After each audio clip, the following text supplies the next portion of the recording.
안녕하세요. 저축을 부탁해입니다. 오늘은 재테크에 대한 이야기를 나누려고 칠판으로 찾아뵙게 됐습니다. 제가 재무상담을 하면서 가장 많이 듣는 소리가 뭐냐면 나는 주식이나 펀드는 안 해. 왜냐면 그거 되게 위험하잖아 라는 이야기를 정말 많이 들어요. 그러면 제가 그런 이야기들을 정말 많이 하는 사람인데 주식이나 펀드를 안 하시는데 제가 어떤 도움을 드릴 수 있을까 라는 생각으로 상담을 시작하다 보면 결론은 이걸로 귀결이 되더라고요. 나는 경제적으로 여유롭고 싶은데 그 방법을 듣고 싶어서 너를 찾아온 거야. 그 기대감 때문에 너를 만나러 왔어 라고 말씀을 해주시는 것 같아요. 그러면 저는 경제적으로 여유로워지시려면 이렇게 하세요 라고 말씀을 드립니다. 재테크를 잘 하셔야 되는데 그런데 운도 따라줘야 돼요. 재테크라는 게 뭐 예금, 적금, 펀드, 뭐 주식 이런 걸 하는 것도 재테크지만 실물 자산을 사는 것도 재테크입니다. 부동산을 사서 아파트를 사서 시세 차익을 노린다거나 아니면 사업을 해서 그래서 그 사업이 잘 된다거나 이런 것도 재테크죠. 내 돈을 투자해서 그 돈을 굴리는 기술이니까요. 그런데 아파트를 사도 무조건 가격이 오른다거나 사업을 해도 무조건 성공하지는 않잖아요. 그러다 보니까 재테크를 잘해서 거기서 운까지 따라줬을 때 경제적으로 여유로워지는 겁니다 라고 설명을 드려요. 그러면 나는 주식이나 펀드도 안 하는 사람인데 사업? 그 위험한 걸?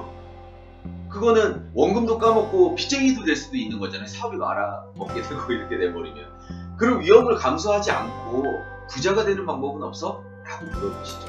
그러면 저는 이렇게 말씀을 드립니다. 그렇게 되는 방법은 없지만 가난하지 않게끔 사는 방법은 있습니다 라고 말씀드립니다. 그러면 이미 나는 경제적으로 여유로워지고 싶어서 이렇게 노력을 하고 상담을 받으러 온 건데 아니 지금 가난해지지 않는 방법? 이런 거 귀에 잘 안 들어오게 되는 거죠. 그렇게 이 상담 방향이 이쪽으로 이제 흘러가게 돼버리기 마련입니다. 그런데 제가 이런 말씀을 드리고 싶어요. 어찌됐든 재테크를 하시게 될걸요. 그 이야기를 좀 해보도록 하겠습니다. 저희가 20대를 걸쳐서 30대 40대, 50대, 60대, 그리고 70대 이상 이렇게 살아나가게 되잖아요. 그러면 20대부터 30대까지는 자리를 잡고 30대부터 50세까지 20년 동안 돈을 많이 벌죠. 그리고 회사에서 인정을 받거나 실력이 없게 되면 이때 회사에서 그만두게 될 겁니다. 그러면 이때 돈이 정말 많이 필요한데 난 어떻게 먹고 살지? 라는 고민들을 하시게 되는 거죠. 이 30대부터 50대까지 회사 생활도 잘하고 내 커리어도 잘 쌓아서 내가 50대부터 60대까지 정년을 채우게 되더라도 60대에 나는 다시 고민을 하게 되는 겁니다. 나 이제 어떻게 먹고 살지? 돈이 많이 필요하고. 또 내가 공무원이 돼서 65세 정년을 채우고 그만두게 되더라도 동일한 고민을 하게 되는 거죠. 나 어떻게 하지? 나 어떻게 먹고 살지? 그런데 이 나이대가 되기 시작을 하시면 이제 다른 회사를 이직을 하거나 직장을 다니는 것들은 생각하기가 좀 어려워요. 보통 선택하시는 게 내 사업을 하시게 되기 마련입니다. 커피숍을 차릴까? 아니면 통닭집을 차릴까? 아니면 뭐 PC방을 차릴까? 이런 개인 사업들을 고민을 하시게 되는 거예요. 이게 바로 재테크잖아요. 그러니까 내가 나는 경제적으로 여유롭게 살거나 이런 것들은 기대 안 해. 그냥 나는 가난해지지만 않으면 돼. 난 다른 삶의 가치가 있어. 라고 하면 제가 말하는 거에 뭐 해당이 되지 않겠죠. 하지만 사람은 누구나 좀 더 여유롭게 살고 싶고 경제적으로 넉넉하게 살고 싶어 하니까요. 그렇게 돼버리면 재테크를 결론은 하게 되기 마련인 겁니다. 그런데 왜 저희는 이렇게 꼭 재테크를 해야 되는 그런 세상 속에서 살고 있을까요? 그거는 저희는 이런 구조 속에서 살고 있기 때문입니다. 국가가 있고 국민이 있고 은행이 있어요. 국가는 국민들이 내는 세금을 걷어서 그걸로 운영을 하게 되고 국가는 그 대신 국민들한테 복지와 치안을 담당해 주고 있죠. 이런 시스템 속에서 세금을 걷고 있는데 세금은 언제나 한정되어 있어요. 많이 거두려고 하면은 파산을 해버리세요. 적게 거두려고 하면 국가 운영이 안 되고 그러다 보니까 그 적정선으로 거둘 수밖에 없게 되는데 그때 은행이라는 게 생긴 겁니다. 은행은 뭘 해주는 데냐면 국민들의 그 예금을 걷어서 그 국민들의 돈을 맡아주고, 예를 들어서 1억을 맡았다라고 해볼게요. 그러면 이 1억의 10배인 10억을 국민들한테 대출을 해줄 수 있어요. 다른 국민들한테. 이런 구조로 가는 겁니다. 그러면 내가 이 은행에 있는 돈이, 이 맡긴 돈이 1억이든 10억이든 그거의 10배를 대출을 해줄 수가 있는 시스템으로 가고 있는 거예요. 그러면 국민들이 또 내가 대출을 받았으니까 대출을 또 상환을 하겠죠? 그러면 은행에 있는 자산들이 더 늘어나겠죠?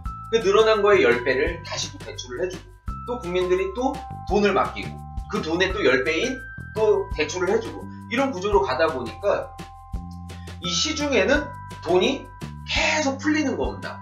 계속 지금 세상에는 내가 가만히 숨 쉬고 있어도 돈이 계속 불어나고 있다라고 이해하시면 되는 겁니다. 이 과정을 싫어하지 않았어요. 왜냐하면 세금도 그만큼 더 많이 거쳤었고요. 그렇게 돈을 빌려서 또 국민들도 그 돈을, 빌린 돈을 가지고 막 굴려나가려고 노력을 해왔기 때문에 경제가 활성화돼서 막 돌아갔던 거죠.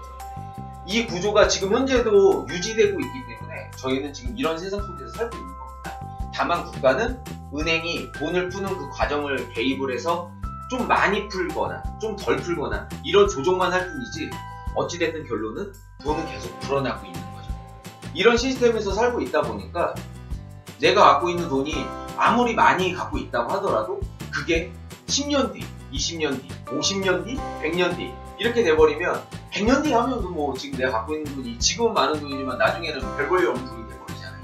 그 이유가 뭐냐면 시중에 계속 돈이 풀리기 때문에 그렇게 되는 거예요. 시중에 돈이 많이 풀리면 돈은 흔해지고, 내가 갖고 있는 아파트나 뭐 자동차나 이런 재화들은 한정되어 있다 보니까 당연히 가격이 오를 수밖에 없게 되잖아요. 이런 시스템 속에서 살고 있는데, 저희는 늙으니까 항상 30대거나 40대가 아니다 보니까 재테크를 할 수밖에 없게끔 몰리는 것 같습니다.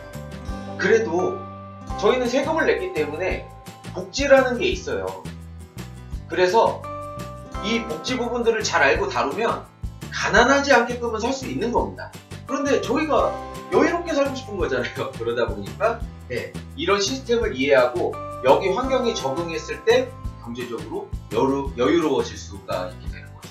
근데 그 경제적으로 여유로움은 재테크를 잘해야 되고 제 운도 따라줘야 되는 거예요. 그런데 그거를 안 할 수가 없는 게 지금의 사회인 거죠. 자, 그러면 이렇게 물어보시게 될 것 같아요. 그럼 난 어떻게 해야 되지? 라고 물어보실 것 같아요. 그러면 저는 이렇게 대답을 해드리고 싶습니다. 제가 강요를 하거나 무조건 재테크 하셔야 됩니다 라는 주의는 아니지만, 물론 다른 방법이 있으니까요. 가난하게 살지 않으면서 이 시기 때마다 그렇게 뭐라고 해야 될까요?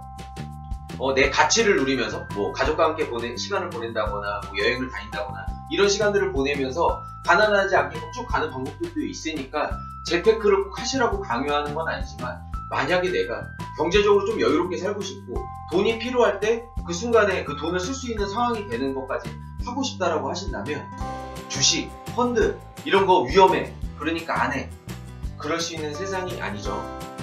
그러다 보니까 내가 망하지 않게끔 좀 더 잘할 수 있게끔 주식이나 펀드를 너무 위험하니까 하지마 쪽이 아니라 이거를 좀 어느 정도 잘 배워가지고 제대로 해봐야 되겠다 라는 마음을 먹고 저를 찾아주셨으면 좋겠어요. 그러면 제가 좀 더 안전하고 좀 더 괜찮은 방법들을 많이 알고 있으니까요. 그렇게 도움을 드릴 수 있을 것 같습니다.